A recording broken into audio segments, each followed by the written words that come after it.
नमस्कार दोस्तों, मैं नरेंद्र यादव। मेरी कंपनी का नाम है गुरुदेव real estate developers private limited. आज अब हम अपने नए ब्रॉडकास्ट के द्वारा आपको जोड़ना चाह रहे हैं, क्योंकि आपने देखा होगा कि जो हमारा चैनल है, चैनल के द्वारा हमने एनसीआर के 3 शहरों ग्रेटर नोएडा, नोएडा और यमुना को के बारे में हमेशा आपको नई नई जानकारी दी है। कल भी हमने एक पॉडकास्ट बनाया था जिसमें हमने आपको न्यू नोएडा के बारे में जानकारी दी थी। आज हम ग्रेटर नोएडा के बारे में आज हमारे जो गेस्ट हैं वो अमित मडार जी हैं, उनके साथ आज हम आपको ग्रेटर नोएडा की जानकारी देते हैं। जी अमित जी। सभी को मेरा नमस्कार। जैसे कि हम पहले काफी वीडियो में आपके साथ हम मिल चुके हैं, बाई वीडियो मिल चुके हैं, बाई कॉल मिल चुके हैं, बाई मैसेज हमारा आप मिल चुके हैं। अभी जैसे नरेंद्र यादव जी ने हमारे बताया कि हम तीनों प्राधिकरण को आपको हम बताते आए टाइम टू टाइम पे। तो नॉर्मली हम लोगों का फोकस होता है ग्रेटर नोएडा और यमुना प्राधिकरण का, राइट सर? तो उसमें आज हम बेसिकली आज हम टॉपिक पे जो हम बात करेंगे, हम ऑल ग्रेटर नोएडा पे बात करेंगे। तो नरेंद्र जी क्या बताना चाहेंगे आप अपने साथियों को? मैं अपने व्यूवर्स को और अपने जितने भी सब्सक्राइबर हैं, जो भी हमें देख रहे हैं, मैं उनको यही कहना चाहता हूँ कि ग्रेटर नोएडा के बारे में जो भी बारीक से बारीक जानकारी है वो हमारे व्यूवर्स को मिले, क्योंकि वो काफी उम्मीद हमसे लगाए बैठे होते हैं, हमारे चैनल से लगाए बैठे हैं कि भाई उनसे हमें कोई ऐसी जानकारी मिलेगी जो जानकारी अभी तक उनको ग्रेटर नोएडा के बारे में नहीं है। तो मैं जो शुरुआत करना चाहता हूँ वो ये करना चाहता हूँ कि भाई आप जो है, जो यहाँ की जो है आपका जो साइज है, ग्रेटर नोएडा की साइज है, यमुना के तो देखो लोगों को पता है कि भाई ये साइज है, लेकिन ग्रेटर नोएडा के बारे में बहुत सेक्टर हो गए हैं और लोग हमेशा हमारे पास फोन आते हैं, भाई आपके यहाँ पर कितने बड़े बड़े साइज हैं। लोग अनभिज्ञ रहते हैं कि भाई उनको पता नहीं है कि कहाँ से शुरुआत होगा, कहाँ कहाँ तक के साइज, कौन कौन से सेक्टर है। तो आप से ये वो है कि भाई आप जो इसके बारे में हमें गहनता से बताएं कि यहाँ पे साइज कौन कौन से ग्रेटर नोएडा में। नरेंद्र जी, मैं सबसे पहले अपने दोस्तों को बता देना चाहता हूँ, ग्रेटर नोएडा बेसिकली कोई कच्ची कॉलोनी या बिल्डर का कोई सेक्टर नहीं। ये गवर्नमेंट प्राधिकरण है और गवर्नमेंट प्राधिकरण का जो डेवलप करने का एक प्लान होता है वो पहले एक मास्टर प्लान तैयार करता है।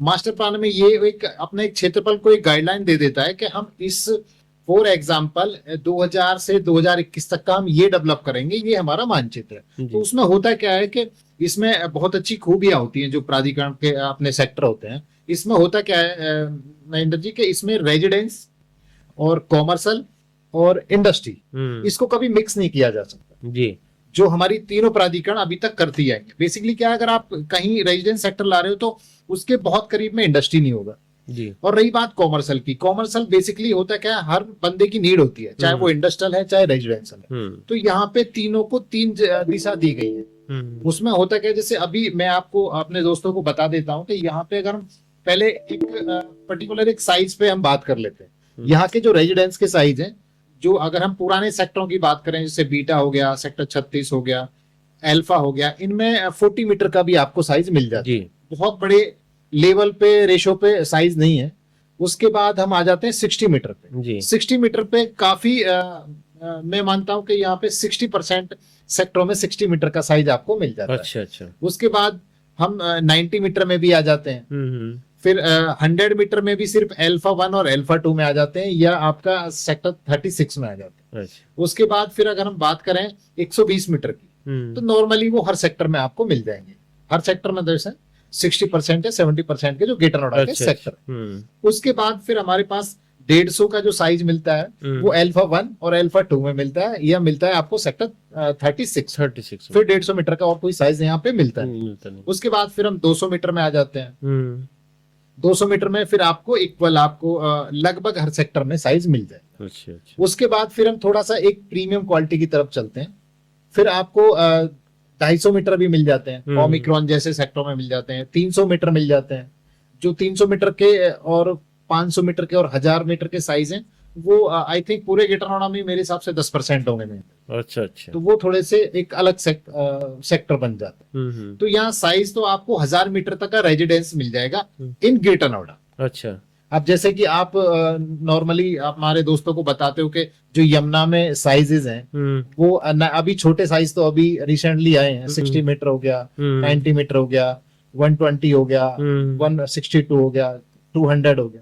ये अभी नई लॉन्चिंग है। बेसिकली अगर हम पुराने यमुना की बात करें तो वहाँ मिनिमम ही छोटा 300 मीटर का 300 मीटर था और हाईएस्ट था 4000। 300 मीटर को ये बोलते थे भाई 120 मीटर के बराबर है ये, है ना। हाँ। और हाईएस्ट था 4000 मीटर। तो मैं अपने दोस्तों को बता देना चाहता हूँ कि यहाँ पे ग्रेटर नोएडा में सबसे बड़ा साइज जो आपको मिलेगा रेजिडेंस में 2000 मीटर में। तो जो प्रीमियम सेक्टर है यहाँ पे भी ग्रेटर नोएडा, जैसे हमारे यहाँ भी प्रीमियम सेक्टर है यमुना में भी, तो यहाँ पे प्रीमियम सेक्टर कौन कौन से हैं जिनमें मतलब काफी साइज भी बड़े हैं, जो लोग अच्छा मानते हैं कि भाई अच्छे प्रीमियम है? देखिए सर, मैं आपको बता दूं, मेरा अगर बजट 120 मीटर का है तो मेरे लिए तो वो सेक्टर भी प्रीमियम। हाँ। लेकिन अगर हम साइज को प्रीमियम करके मान लेते हैं तो साइज अगर हम 300 मीटर की बात करते हैं मिनिमम, 300 मीटर इक्वल आपको सेक्टर ईटा मिल जाएगा। अच्छा। सेक्टर ईटा की मैं थोड़ा सा बता देता हूँ अपने दोस्तों को। सेक्टर ईटा में बेसिकली क्या है, यहाँ सबसे छोटा प्लॉट 200 मीटर का है, फिर 300 मीटर का है, फिर 500 मीटर का है, फिर 1000 मीटर। देन फिर हम चले जाते हैं सिग्मा 1-2 में। वहां 300 और 500 दो साइज है। सिग्मा बहुत अच्छा मतलब सेक्टर है। उसके बाद हम आ जाते हैं सेक्टर चाई-फाई पड़ता है। वहां पे बेसिकली सबसे छोटा जो साइज मिलता है 356 मिलता है, अच्छा। 504 मीटर मिलता है, 704 मीटर मिलता है और 1000 मीटर। 1000। अगर हम 1000 मीटर की बात करें तो पूरे ग्रेटर नोएडा में 2 ही सेक्टरों में 2 ही ब्लॉक है। एक तो ईटा में हो गया, ईटा में हो गया और चाई-फाई में हो गया।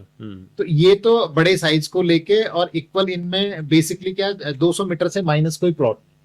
उसके बाद अगर हम नीचे आते हैं तो फिर आते हैं हम सेक्टर 37 में।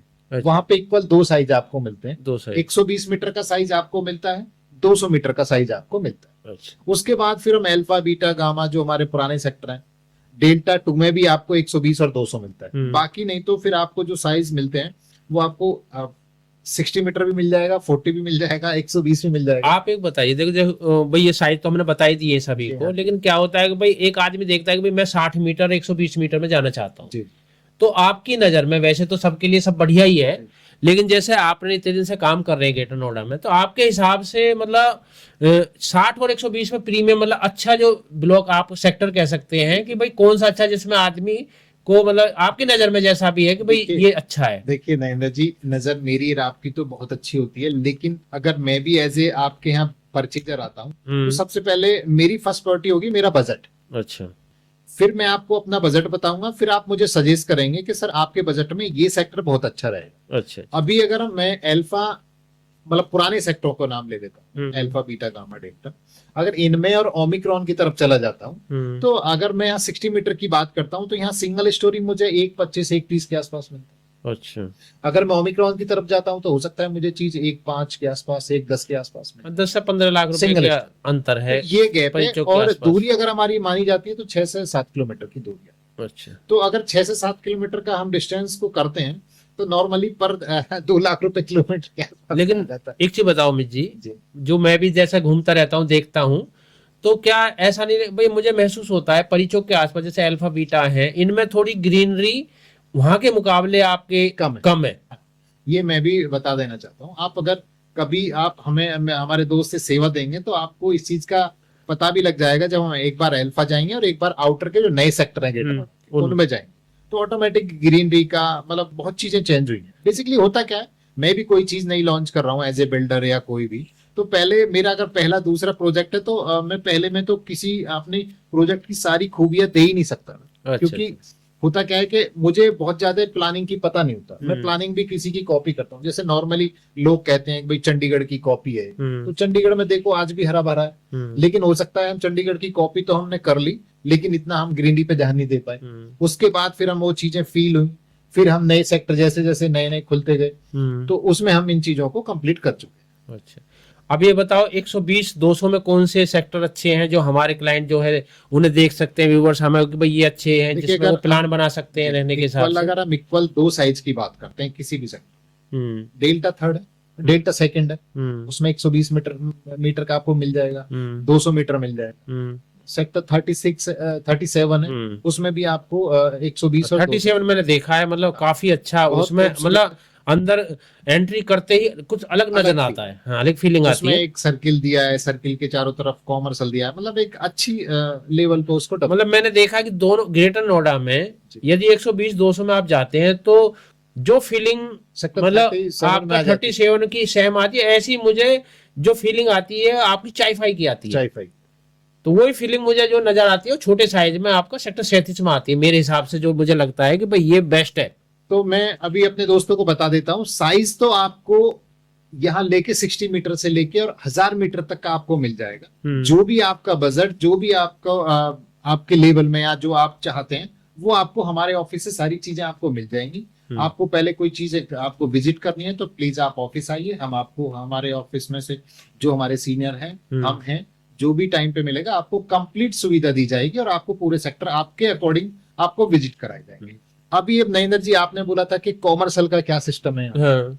मैं कॉमर्शियल का अपने दोस्तों को बता देता हूँ। होता क्या है, प्राधिकरण बड़ी प्री प्लान से वर्क करती है। प्राधिकरण जब न्यू डेवलप सेक्टर करती है तो धीरे धीरे लोग आना स्टार्ट करते हैं, चाहे कोई भी है। अगर मैं कहता हूँ आप कंप्लीट दिल्ली में भी आप कोई नया सेक्टर प्राधिकरण वहां की खोलती है तो वन शॉट तो कोई नहीं जाता। तो यहाँ पे कॉमर्शियल का ना 2-3 रूप में कर दिया है। अगर कोई नया सेक्टर अथॉरिटी आज भी, अगर कोई भी नया सेक्टर अथॉरिटी का आज आता है तो वहां सबसे पहले कियोस्क देती है नॉनोमीटर। आपने तो देखा होगा। और कुछ लोग मेरे दोस्त हैं जो कभी ग्रेटर नोएडा विजिट भी करें और कुछ रहना भी स्टार्ट कर दिए, नए लोग हैं, उनको हर सेक्टर में आज भी कियोस्क मिल जाएगी। वो नॉनोमीटर की 3-3 दुकान, 3 यहाँ पे 3 वहां पे। होता क्या है कि वो रोजमर्रा की जो नीड होती है हम लोगों वो कंप्लीट कर देती है। फिर धीरे धीरे जो जैसे जैसे लोग यहाँ आते रहते हैं, फिर प्राधिकरण उसी अकॉर्डिंग के हिसाब से आपको प्ले स्कूल भी देगी, हॉस्पिटल भी देगी, लगभग हर सेक्टर में इंटर स्कूल भी आपको देगा, कम्युनिटी सेंटर आपको मिलेगा। और रही बात फिर प्रॉपर कॉमर्शियल की, तो कॉमर्शियल में यहाँ पे क्या है, यहाँ अथॉरिटी ने छोटे साइज नहीं दिए। यहाँ होता क्या है, या तो अथॉरिटी एक बड़ा साइज देती है, बड़े साइज 2 जगह ये देती है। एक तो जो मेन ग्रेटर नोएडा की कनेक्टिविटी है जितनी भी है, अच्छा, तो उनको वो बेसिकली सेक्टर के बाहर आ जाती है। तो एक तो ओपन मार्केट हो गया कॉमर्शियल, वो आपको मिलेगा। बेसिकली वो बिल्डर को बिल्ड लगती है, बिल्डर लेता है, फिर बिल्डर उसको अपने कॉमर्शियल को स्पेस को सोल्ड आउट कर देता है। फिर देन उसके बाद जो अंदर आता है सेक्टर के, वहां भी यही साइज होता है। 1 या 2 बड़े कॉमर्शियल होंगे। जब लगता है प्राधिकरण को कि अब लोग यहाँ कंप्लीट होने लग गए हैं, तब वो बिड उसकी निकालती है, बिल्डर आता है, वो लेता है, बनाता है, बेचता है। तो कॉमर्शियल की तो नीड ये स्टार्ट, मतलब ये यहाँ खत्म। भाई मेरे हिसाब से मतलब O30 भी रियल एस्टेट का ही काम कर रही है। नहीं, रियल एस्टेट क्या है कि देखो टाइम टू टाइम सुविधा दे रही है, लेकिन ये है कि ये भी जब निकालते हैं, जब शहर पूरा डेवलप हो जाता है, लेकिन जिससे होता क्या हाई रेट जाए उसका। नरेंद्र जी, मैं आपको इस चीज का स्पष्ट कर दूं कि अगर यहाँ आप स्टार्टिंग में किसी भी सेक्टर में आप दिल्ली से फॉर एग्जांपल आके यहाँ शिफ्ट हो गए और सिर्फ जहाँ 1000 एक सेक्टर में 1000 प्लॉट्स हैं और वहां सिर्फ 150 या 200 फैमिली आ गई हैं, तो बेसिकली क्या, जो अथॉरिटी का परचेजर बड़ी बिल्डर आएगा, वो भी तो एक अपना आकलन लगाता है कि भाई अभी यहाँ पॉपुलेशन नहीं है तो मैं इस रेट में लूंगा, इस रेट में मेरा ये खर्च आएगा, इतने में तो मेरा माल बिकेगा नहीं। क्योंकि कोई परचेजर भी आता है तो वो देखता है कि भाई मैं यहाँ शॉप ले रहा हूँ या कॉमर्शियल एक्टिविटी के लिए कोई चीज दे रहा हूँ, तो यहाँ पॉपुलेशन तो होनी चाहिए। तो वो टाइम टू टाइम ना, जैसे जैसे पॉपुलेशन यहाँ ग्रोथ करती रहती है, तो सुविधा टाइम टू टाइम देती रहती है। हमारे प्राधिकरण बहुत अच्छे है इसमें। और अभी तो मुझे ये लगता है कि जगह भी मतलब कॉमर्शियल के हिसाब से इनके पास काफी स्पेस है। देखिए, यहाँ कोई भी प्राधिकरण काम करता है, चाहे वो एक बड़े स्केल पे काम करता हो या एक सेक्टर के पे, तो अगर रेजिडेंस सेक्टर आपको दे रहा है तो रेजिडेंस में वो पहले ही चिन्हित कर देंगे कि यहाँ कम्युनिटी सेंटर आएगा, यहाँ कॉमर्शियल स्पेस देंगे, ये हमारा कियोस्क का हो गया, ये हॉस्पिटल का हो गया, ये प्ले स्कूल का हो गया। ये ऐसे नहीं कि अच्छा अब लोग बढ़ गए, अब हम यहाँ, तो हमें तो ये देना नहीं। वो पहले ही अपने मास्टर प्लान में, सेक्टर के मास्टर प्लान में जी, वो उसको पहले ही चिन्हित रख। अच्छा। और रही बात, यहाँ मैं आपको बता दूं इंडस्ट्री, इंडस्ट्री को कभी भी आप देखेंगे, देखिए जहां रेजिडेंस है तो वहां बहुत करीब होके तो इंडस्ट्री नहीं है, लेकिन रोड के बैक में, रोड हो गया, ग्रीन बेल्ट हो गई, फिर इंडस्ट्री स्टार्ट करिए। और नरेंद्र जी, यहाँ सबसे अच्छी बात यह है कि यहाँ पॉल्यूशन वाली फैक्ट्री नहीं। अच्छा, नॉन पोल्यूशन है। और जहां इंडस्ट्री आ गई वहां रेजिडेंस नहीं दिया, अलग उन्होंने हर चीज को ना डिवाइड करके दिया है। अच्छा। एक अच्छा इंडस्ट्रियल डेवलप करके दिया इन्होंने सेक्टर को, फिर अच्छा इंडस्ट्रियल दिया है तो अच्छे लोग आएंगे, तो वो काम इंडस्ट्री करेंगे लेकिन रहना प्रॉपर रेजिडेंस में करेंगे। इंडस्ट्री का साइज मतलब मिनिमम कहाँ से शुरू होता है? देखिए, अगर हम पुराने सेक्टर की बात करें, इकोटेक 3 वगैरह की, तो यहाँ 200 मीटर में भी आपको साइज मिल जाता है। अच्छा, लेकिन बहुत चुनिंदा है। मैं अपने दोस्तों को बता दूं, 200 के चक्कर में बहुत कॉल्स आती भी हैं, लेकिन मैं बता दूं कॉल्स आनी चाहिए, लेकिन क्या वो चुनिंदा है। जैसे हमारे अल्फा में और बीटा में 40 मीटर के साइज दिए हैं, दिए ना, लेकिन बहुत ज्यादा नहीं, बहुत ज्यादा नहीं दिए। तो इसी तरह हाँ, इकोटेक 3 में इन्होंने 300 या 200 मीटर का साइज इन्होंने दे रखा है। बाकी जो यहाँ का स्टैंडर्ड साइज है इंडस्ट्री का वो 450 मीटर। फिर 450 से आप जो आपको सुटेबल है आपकी यूनिट के हिसाब से, वो आप डिमांड जैसी भी आपकी है, इस तरह का वो साइज सारा रीसेल में मिल जाएगा, मिलेगा रीसेल, क्योंकि वो तो by time to time bid आती है वो, क्योंकि डेवलप है तो बिड पे आती है, पहले ड्रॉ होता है। अब हमारे 3 पॉइंट हो गए जी हाँ। अब चौथा पॉइंट हो गया इंस्टीट्यूशनल का, क्योंकि देखो कोई भी आता है अपना परिवार, तो वो अपने बच्चों को पढ़ाने के हिसाब से देखता है। सबसे पहले उसकी यही होती है कि भाई वहाँ पे क्या सिस्टम है एजुकेशन का, तो उस हिसाब से क्या है ग्रेटर नोएडा में। देखिए नरेंद्र जी, आपने बहुत अच्छा क्वेश्चन करा। ग्रेटर नोएडा को एक दूसरा नाम भी देते हैं, शिक्षा हब। शिक्षा हब, तो यहाँ पे नॉलेज पार्क 1 है, 2 है, 3 है। ये तो एक बहुत बड़ा शिक्षा का एम्पायर हो गया जी। बेसिकली आपको हर सेक्टर में एक अच्छा स्कूल तो आपको मिलता ही मिलता है। अच्छा, जैसे यहाँ में आपको जो मैं जानता हूँ, जीडी गोइंग का हो गया, जीपी इंटरनेशनल स्कूल हो गया, एस्टर पब्लिक स्कूल हो गया, रियान इंटरनेशनल हो गया, मतलब यहाँ टीपीएस हो गया, टीपीएस, यहाँ जो बड़े स्कूल कॉलेज हैं कॉलेज हैं वो सारे हैं, सभी है। स्कूल तो आपको इन रेजिडेंस में भी मिल जाएगा। जैसे कॉलेज में हमारा शारदा यूनिवर्सिटी है, गलगोटिया है, GL बजाज है, GNITO है, मतलब इतने कॉलेज, 3-4 यूनिवर्सिटी, मतलब इसका ग्रेटर नोएडा का दूसरा नाम भी मतलब शिक्षा हब है। शिक्षा हब तो और बड़ी प्री प्लान है। देखिए जो स्कूल है वो तो इन्होंने सेक्टरों से टच, रेजिडेंस सेक्टरों से टच कर दिए, या तो कोने पे ले आए हैं या बीच में दिए, तो उसकी एंट्री बहुत ओपन दी है जिससे कि रेजिडेंस डिस्टर्ब ना हो। नहीं तो फिर इन्होंने नॉलेज पार्क 1, 2, 3 ये 100% इन्होंने इंस्टीट्यूट के लिए रख दिया, जिसमें स्कूल भी है और इंस्टीट्यूट भी है और कॉलेज। और कनेक्टिविटी कैसी है यहाँ की ग्रेटर नोएडा की? तो आप इन्होंने ये मान के चलिए, अगर हम नोएडा से आते हैं तो सीधा, अगर हम कालिंदी कुंज से आते हैं तो भी हमें अपना ग्रेटर नोएडा हाईवे मिल जाता है। अगर हम सीधा अक्षरधाम से आते हैं तो फिर तो कोई लेफ्ट राइट लेने की जरूरत नहीं, हम सीधा आ जाते हैं। ये तो बाई रोड का हो गया, ये सीधा परी चौक आपको कनेक्ट करेगा। अगर हम मेट्रो से आते हैं तो मेट्रो भी हमारी नोएडा से, दिल्ली से ही कनेक्ट होगी अब तो। दिल्ली से सीधा 100 सेक्टर 50-51 होती हुई आप सीधा ग्रेटर नोएडा के depot, metro depot last station है वहां तक जा सकते हैं। जिसमें कि अगर हम नॉलेज पार्क की बात कर रहे हैं, जो भी इंस्टीट्यूट की हम बात कर रहे थे, नॉलेज पार्क 2 है, परी चौक है, अल्फा 1 है, अल्फा 2 है, डेल्टा है, तो बेसिकली सबको ये कनेक्टिविटी दे रही है जी। ये मतलब और पेरिफेरल एक्सप्रेस से भी कनेक्टिविटी देखिए प्लानिंग तो अगर बात करें तो प्लानिंग तो बहुत ही उज्जवल है यहाँ की। बेसिकली अभी क्या, जैसे एयरपोर्ट कनेक्ट हो जाएगा, अब देखो बात वही आई ना, अभी एयरपोर्ट प्लानिंग इनकी हो चुकी है कि यहाँ रैपिड देंगे, यहाँ मेट्रो देंगे, यहाँ मोनोरेल देंगे, 100% प्लानिंग हो चुकी है। लेकिन एयरपोर्ट जैसी रनिंग में आएगा तो लोग वहां धीरे धीरे डेवलप होने लगेगा, चाहे वो इंडस्ट्री के रूप में हो या रेजिडेंस के। तो बेसिकली इन चीजों को पॉपुलेशन चाहिए ना, गवर्नमेंट भी हमारा वहां पे वर्क करती है, तो वो इन्वेस्टमेंट भी, आप भी इन्वेस्टमेंट कर रहे हैं तो एक अच्छे टाइम के लिए कर रहे हैं ना। तो गवर्नमेंट भी ये चाहती है कि भाई मैं सुविधा तब दूं जब वहां लोग पहुंच जाए। बेसिकली अगर वो मेट्रो आज ही स्टार्ट कर देते हैं एयरपोर्ट के लिए, तो सिर्फ खाली एयरपोर्ट भी तो नहीं कंप्लीट कर सकते हैं। तो प्लानिंग तो इनकी टाइम से पहले हो जाती है, लेकिन जिस टाइम पे उसकी नीड होती है उस टाइम ओपन कर देते हैं। अच्छा, तो जहाँ तक अपने व्यूवर्स को मैं ये बताना चाहता हूँ कि जितनी भी मतलब ग्रेटर नोएडा की विशेषताएं हैं, ज़्यादातर हमने छोटी छोटी चीज़ों पे हमने बातचीत कर ली है। लेकिन यदि कुछ भी रहता है बाद में आपका मतलब मैसेज के द्वारा या हमारे फ़ोन के द्वारा, कैसी भी आप हमको जानकारी दे सकते हैं, जिससे हम उस पर दूसरी पॉडकास्ट बना सकते हैं। आज हमने इस पॉडकास्ट को हम इसी के साथ समाप्त करते हैं।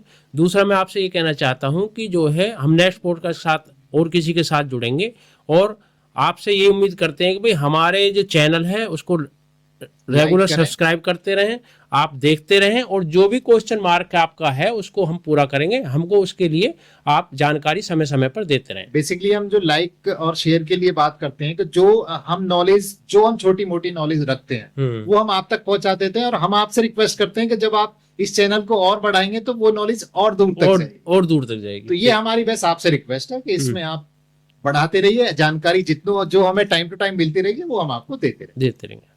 फिर आते हैं किसी नए पॉडकास्ट के साथ। नमस्कार दोस्तों। नमस्कार।